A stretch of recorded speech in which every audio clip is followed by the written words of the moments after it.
리플 분석 시작하겠습니다. 네, 리플 어제 이제 비트코인 ETF 승인 오보 가짜뉴스 나오면서 리플도 같이 따라가는 움직임 보여주고 결국에는 다 말아내리는 움직임이 나왔는데요. 그래서 제가 하락 추세로 전환이 됐다라는 구간까지도 오버슈팅이 나오고 해당 구간 결국에는 밑으로 강하게 빠지는 그림이 나왔습니다. 그래서 앞으로 좀 움직임을 어떻게 보시면 되냐면요. 일단은 비트코인 상황이 중요할 것 같은데요. 비트코인 한번 가겠습니다. 비트코인으로. 저번에 굉장히 저항을 많이 받았던 추세, 해당 구간에서도 결국에 넘어섰지만 다시 밑으로 내려오는 모습, 이때도 내려온 이후에 여러 번 터치하고 다시 하락하는 모습이 나왔었는데요. 어제 오버뉴스 나오면서 그리고 오버슈팅으로 강하게 30개까지 지금 찍는 모습이 나왔지만 결국에는 저항 강하게 받으면서 다시 승인 아니야, 승인 아니라고 이런 뉴스가 다시 또 나오면서 가격 하락이 나왔었습니다. 근데 지금 차트에서의 움직임을 보시면 지난번 돌파 이후에 다시 해당 구간 리테스트하는 과정이 나왔죠. 지금 보시면은 돌파 이후에 다시 내려와가지고 리테스트하고 하락. 지금도 마찬가지입니다. 돌파 이후에 내려오고 리테스트. 네, 터치가 나온 상태죠. 그래서 비트코인 같은 경우는 하락에 대한 부분이 지금 커진 상태고 결국에 지금 제가 좀 강조를 드리고 싶은 건 비트코인이 결국에 30개에 대한 이탈이 나오면서 제가 방향성이 정해졌다. 중장기적인 방향성이 정해졌다라고 말씀을 드렸는데요. 30개의 터치가 한 번 더 나왔습니다. 근데 굉장히 강한 저항을 받으면서 그리고 뉴스도 이러한 부분이 나오면서 결국에 매도세가 강해지면서 지금 저항이 나온 상태죠. 굉장히 중요한 움직임이라는 겁니다. 이런 움직임 자체가 결국에는 하락장으로 이어질 확률이 한 번 더 높아졌다. 제가 리플에서만 최근에 오버슈팅이 많이 나와서 결국에는 리플 단독적으로 하락하는 움직임을 보여줬었죠. 최근에. 근데 비트코인에서 이런 움직임이 한 번 더 나왔다라는 건 비트코인도 이제 하락에 대한 부분이 커진다라는 겁니다. 네, 그 부분을 좀 강조를 드리고 싶고요.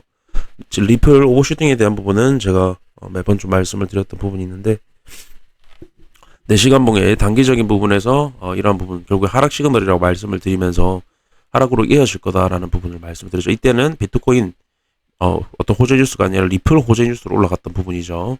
근데 결국에는 어떤 롱꼬식이 매수 꼬식이었다라는 겁니다. 상승 힙소가 많이 나온다라는 건 결국에 하락을 시키기 위한 움직임이라고 말씀을 드리는데요. 지금도 마찬가지입니다.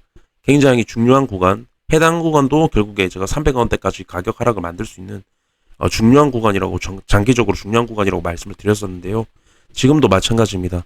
단기적으로 해당 꼬리 그리고 해당 꼬리 0.45달러 이탈만 나온다라고 해도 0.4달러 그 0.23달러까지도 빠질 수 있는 굉장히 중요 구간이라고 말씀을 드렸었는데요. 이러한 구간에서는 결국에 오버슈팅이 나올 수는 있지만 지금 보시면 비트코인 ETF 승인 굉장히 큰 이슈와 함께 한 번 더 강력한 힙소가 나왔다라는 겁니다. 네, 강력한 힙소. 결국에는 매우 큰 하락을 만들기 위한 하락 시그널이 한 번 더 나왔다. 한 번 더 나왔다라는 겁니다. 이때도 마찬가지지만 이때도 지금도 하락 시그널이 강력하게 한 번 더 나왔다. 그 부분을 좀 강조를 드리고 싶고요. 일단 이제 리플 도미넌스도 잠깐 말씀을 드려보도록 하겠습니다. 네, 리플 도미넌스입니다. 제가 리플 도미넌스 같은 경우에 일봉에서 채널에 대한 돌파 이후에 다시 들어오는 그림은 하락을 만든다. 결국에 더 큰 하락이 나온다라고 말씀을 드렸고 채널 이탈이 나왔다라고 말씀드렸습니다. 그래서 도미넌스는 추가적으로 계속 빠질 수 있는 자리에 있다. 보시면 리플이 상승을 했는데도 도미넌스는 빠졌습니다. 그 이유는 리플이 비트 상승을 따라가지 못했기 때문에 이러한 그림이 나오는 건데요.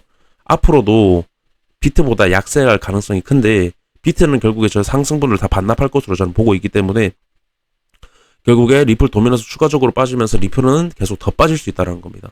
비트가 이렇게 상승을 만들어냈음에도 불구하고 리플이 약상승을 만들어냈다라는 건 도미넌스의 영향이 있다. 도미넌스는 이미 하락으로 들어섰다라는 걸 한 번 더 강조를 좀 드리고 싶습니다. 네, 그래서 코인리스에서 이슈 한 번 더 말씀드리면 어제 결국에 BTC 현물 ETF 승인 가짜 뉴스 나오면서 출처 미확인 뭐 이러한 부분도 나오고 있고요. 그리고 이제 보시면 ETF 오보 전에 대리비트, 바이비트에서 대규모 거래가 발생을 했다라고 합니다. 제가 쇼청산 그리고 롱코식이 매수 꼬식에 대한 상승 힙소의 움직임이라고 말씀을 드렸죠.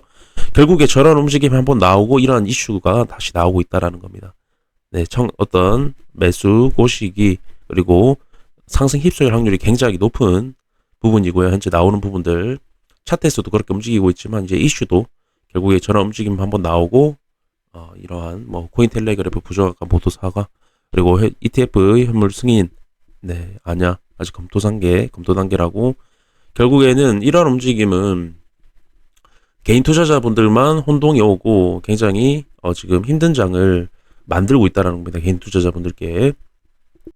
네, 이러한 이슈로 인해서 이러한 어떤 가격적인 상승이나 차트에서요. 어떤 차트가 붕괴되는 이러한 현상이 나왔다라고 해서 어떤 가격을 큰 상승으로 바라보기보다는 이성적으로 이미 하락 추세로 전환이 일어났고 만약에 저게 상승 추세에서 나온 부분이라면은 추가적으로 상승을 기대를 해볼 찐반등에 대한 부분을 기대를 해볼 수 있습니다. 하지만 이런 하락 추세로의 전환이 일어난 이후에 전환 상승은 의심해 볼 필요가 있다라는 겁니다. 그래서 결국에는 어떤 추세 전환이 다시 일어났는지 상승 추세로 다시 전환이 일어났는지가 가장 중요한 부분이겠고요. 그러니까 저희들이 할 거는 결국에 이런 이성적인 판단 추세로의 전환이 일어난 여러 가지 부분을 판단하는 게 중요하다라고 말씀을 드리고 싶습니다. 그래서 해당 구간에서 만약에 추세 전환이 일어나면 추가적으로 강력한 상승을 만들어낼 수 있습니다. 근데 이미 제가 상승 힙소 여러 번 롱코시기 매수코시기가 이미 나왔고 거래량도 굉장히 많이 나왔죠. 그래서 300원대까지 가격 하락이 이미 제가 시작이 됐다라고 말씀을 드렸고 0.4달러까지도 굉장히 크게 하락할 확률이 높다. 그렇게 말씀을 드렸었는데 그래서 제가 어제도 오버슈팅에 대한 부분은 이 중요 구간, 이 저점만 이탈이 나와도 굉장히 큰 하락이 나올 수 있기 때문에 추가적으로 계속 빠지는 그림 나올 수가 있기 때문에 힙소에 대한 부분을 말씀을 드렸지만 이러한 부분은 굉장히 기술적인 부분으로 만들 수 없는 굉장히 큰 변수입니다. 하지만 제가 계속 강조를 드린 추세 전환을 일으켰는지 결국에는 찐반등이 아니라 오버 가짜 뉴스였죠. 네, 그런 부분을 좀 말씀드리고 싶고 그래서 결국은 이런 움직임 한번 나오면 강력한 하락이 나온다고 한 번 더 강조를 좀 드리고 싶습니다. 비트코인도 마찬가지고요. 네, 결국에는 어떤 개미 털기 움직임, 롱꼬시기 매수 꼬시기였다.